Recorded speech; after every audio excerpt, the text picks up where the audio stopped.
Hello दोस्तों, स्वागत है एक बार पुनः आप सभी का हमारे अपने YouTube channel Shiv coaching classes पर। तो दोस्तों आज की इस वीडियो में हम क्लास 12 NCERT बायोलॉजी में चैप्टर 4 देखेंगे। तो चैप्टर 4 में देखिए दोस्तों, आज हम कुछ इंपॉर्टेंट क्वेश्चन देखेंगे जो पेपर में 2 या 3 नंबर के क्वेश्चन में डेफिनेट कोई ना कोई क्वेश्चन पूछा जाता है। तो चलिए दोस्तों, आज का जो हमारा पहला टॉपिक है वो है क्या दोस्तों, ट्यूबेक्टोमी को समझाइए। तो देखिए दोस्तों, ट्यूबेक्टोमी क्या होती है। तो देखिए दोस्तों, बेसिकली ये जो ट्यूबेक्टोमी होती है ये जनसंख्या नियंत्रण या परिवार नियोजन की क्या होती है, एक तकनीक है। क्या कहा दोस्तों हमने कि ये जनसंख्या नियोजन अथवा परिवार कल्याण नियोजन की क्या है, एक तकनीक है। इस विधि में क्या करते हैं दोस्तों कि स्त्री की अंडवाहिनी यानी फैलोपियन ट्यूब, क्या करते हैं दोस्तों, स्त्री की जो अंडवाहिनी होती है या फैलोपियन ट्यूब या ओविडक्ट, इसको अपन क्या करते हैं काट करके बांध दिया जाता है, जिससे अंडाणु क्या होते हैं गर्भाशय में नहीं आ पाते। और जब अंडाणु गर्भाशय में नहीं आ पाएंगे तो निषेचन की क्रिया नहीं हो पाती है। इसी क्रिया को हम क्या कहते हैं दोस्तों, ट्यूबेक्टोमी कहते हैं। क्या कहा दोस्तों हमने कि यह ट्यूबेक्टोमी क्या होती है, जनसंख्या नियंत्रण एवं परिवार नियोजन की क्या है, एक तकनीक है। इस विधि में क्या करते हैं कि स्त्री की अंडवाहिनी यानी फैलोपियन ट्यूब जो होती है, तो फैलोपियन ट्यूब को हम क्या करते हैं काट के बांध दिया जाता है, जिससे क्या होता है जो अंडाणु होते हैं वो गर्भाशय में नहीं आ पाते हैं और निषेचन की क्रिया नहीं हो पाती है। इसी क्रिया को हम क्या कहते हैं दोस्तों, ट्यूबेक्टोमी कहते हैं। चलिए दोस्तों, अब जो दूसरा टॉपिक है हमारा आज का वो है वैसेक्टोमी। तो देखिए दोस्तों, ट्यूबेक्टोमी या वैसेक्टोमी में से डेफिनेट कोई ना कोई क्वेश्चन पेपर में आता है कि ट्यूबेक्टोमी या वैसेक्टोमी को समझाइए, या कि पेपर में ऐसा भी दे सकता है दोस्तों कि परिवार नियोजन की कोई 2 विधियों को बताइए या परिवार या जनसंख्या नियंत्रण की कोई 2 विधियों का वर्णन कीजिए। तो चलिए दोस्तों, जो दूसरा है हमारा वो क्या है, वैसेक्टोमी। तो देखिए दोस्तों, वैसेक्टोमी क्या होती है, यह भी दोस्तों क्या है, एक परिवार नियोजन अथवा जनसंख्या नियंत्रण के लिए अपनाई जाने वाली विधि है।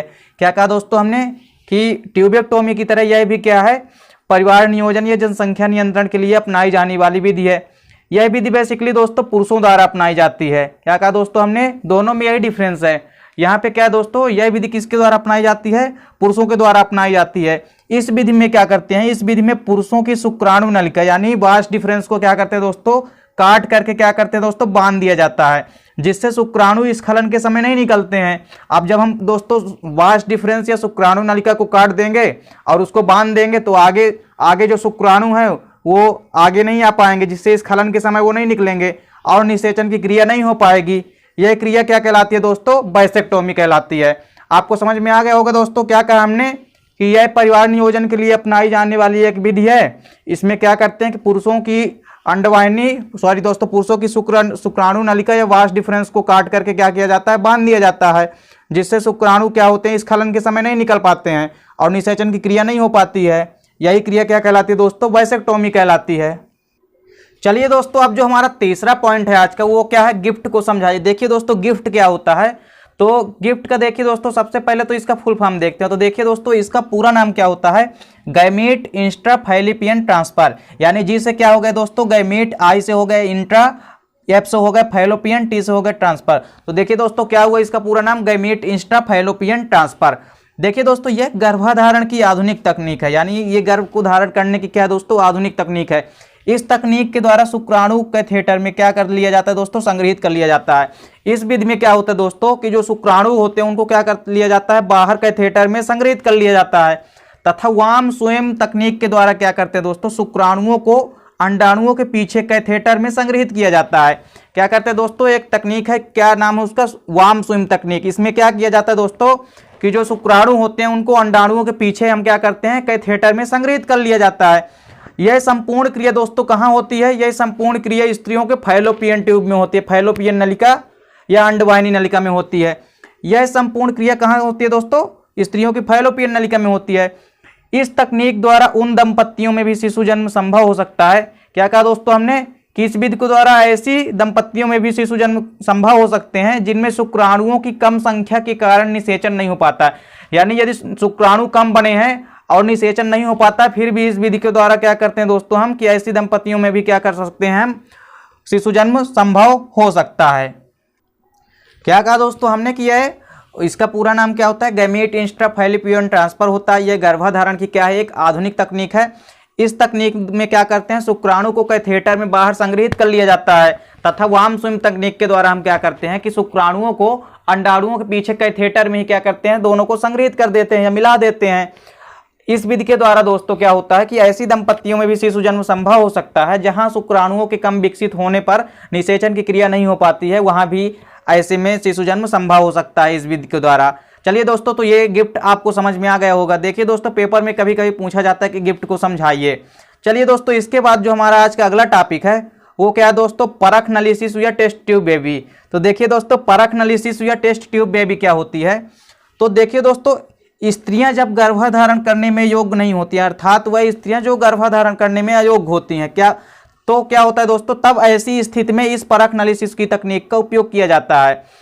इस विधि में क्या होता है दोस्तों, इस तकनीक में स्त्रियों के अनिषेचित अंडाणु को क्या किया जाता है, निकाला जाता है। यानी ऐसा अंडाणु जो अभी निषेचित नहीं हुआ है उसको हम क्या करते हैं कि बाहर निकालते हैं। इस अंडाणु को हम क्या करते हैं, परख नली में लेकर शुक्राणु द्वारा निषेचन की क्रिया कराते हैं। यानी परख नली में क्या करते हैं दोस्तों कि हम अलग से शुक्राणु और अंडाणु को क्या करते हैं, निषेचन क्रिया कराते हैं वहां। अब देखिए दोस्तों, क्या होता है कि निषेचित अंडाणु से विदलन क्रिया द्वारा क्या होता है, 32 कोष की अवस्था वाला भ्रूण बनता है। अब देखिए दोस्तों, हमको मालूम है कि जब निषेचन के बाद जाइगोट बन जाता है तो उसमें क्या होता है, विदलन होता है, और विदलन के फलस्वरूप क्या होता है कि लास्ट में 32 कोष की अवस्था वाला क्या बनता है, भ्रूण या एम्ब्रियो का निर्माण होता है, जिसे हम ब्लास्टोसिस्ट कहते हैं। क्या कहते हैं दोस्तों, 32 कोष की अवस्था वाला जो हमारा भ्रूण बनता है उसको हम क्या कहते हैं, ब्लास्टोसिस्ट कहते हैं। दोस्तों, इस 32 कोष की भ्रूण का रोपण स्त्रियों के गर्भाशय में कर दिया जाता है।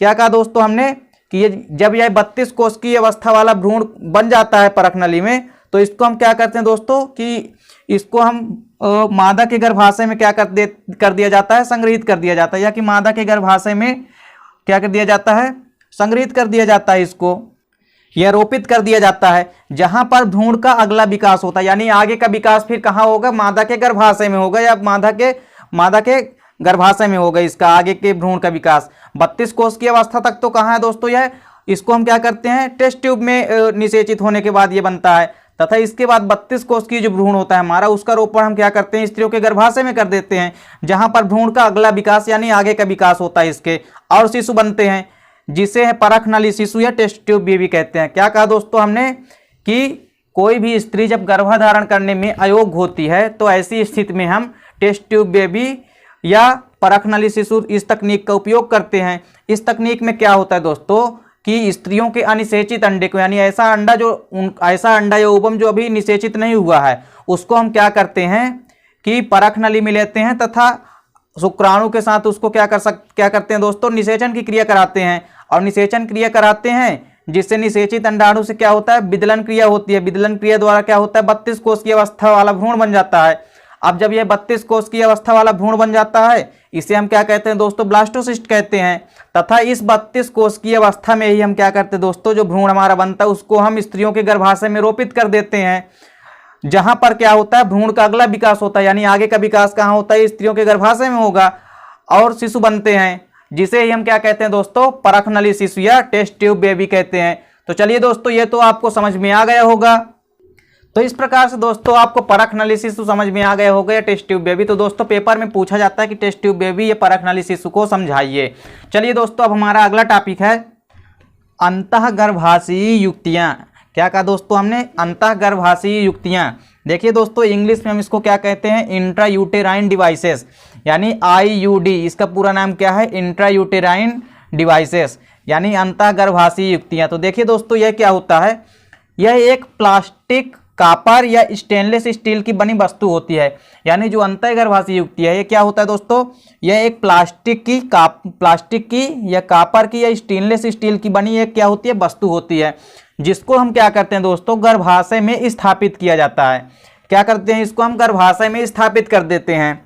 यह शुक्राणु को गर्भाशयी नलिका में प्रवेश करने से रोकती है। और यह जो प्लास्टिक की बनी वस्तु है, यह क्या करती है कि शुक्राणु, इसको हम क्या करते हैं, गर्भाशय में स्थापित कर देते हैं, और यह शुक्राणु को गर्भाशयी नलिका में प्रवेश करने से रोकती है। यानी गर्भाशय की जो नलिका होती है तो शुक्राणुओं को उसमें प्रवेश नहीं करने देती है, उसको रोकती है, जिससे निषेचन नहीं हो पाता है। अब जब ये शुक्राणुओं को क्या करेगी दोस्तों, शुक्राणु को क्या करेगी, ये गर्भाशयी नलिका में प्रवेश नहीं करने देगी, तो जाहिर सी बात है निषेचन तो हो नहीं सकता।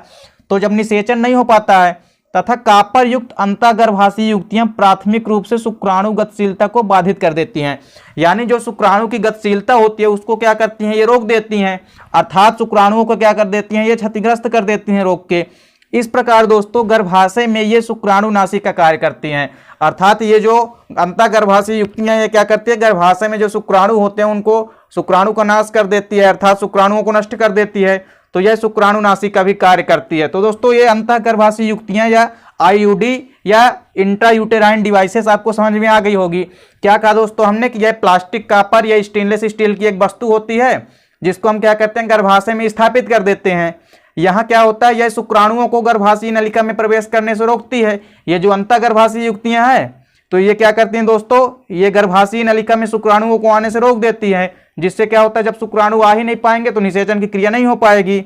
इस प्रकार से क्या होता है दोस्तों, यह जो है तो प्राथमिक रूप से शुक्राणु गतिशीलता को बाधित कर देती है, यानी शुक्राणुओं की गति को क्या कर देती है, रोक देती है, अर्थात शुक्राणुओं को क्या करती है, क्षतिग्रस्त पहुंचाती है, क्षतिग्रस्त कर देती है। इस प्रकार दोस्तों यह गर्भाशय में ये शुक्राणुनाशी का कार्य करती है। तो ये अंतःगर्भाशय युक्तियां क्या दोस्तों कि गर्भाशय में शुक्राणुनाशी का कार्य करती है। तो चलिए दोस्तों ये आपको समझ में आ गया होगा। तो दोस्तों आई होप कि ये वीडियो आपको अच्छी लगी होगी। दोस्तों इस वीडियो में हमने आपको 5 क्वेश्चन करवाए हैं और 5 क्वेश्चन पेपर की पॉइंट ऑफ व्यू से बहुत इंपॉर्टेंट है। तो इन 5 क्वेश्चन को आप तैयार कीजिए, क्योंकि पेपर में कोई ना कोई क्वेश्चन 2 या 3 नंबर में डेफिनेट पूछा जाएगा। चलिए दोस्तों आई होप कि वीडियो आपको अच्छी लगी होगी। दोस्तों यदि वीडियो आपको अच्छी लगी हो तो लाइक और कमेंट करें, साथ ही साथ दोस्तों के बीच शेयर करें। मिलते हैं दोस्तों नेक्स्ट वीडियो में, तब तक के लिए जय हिंद, वंदे मातरम।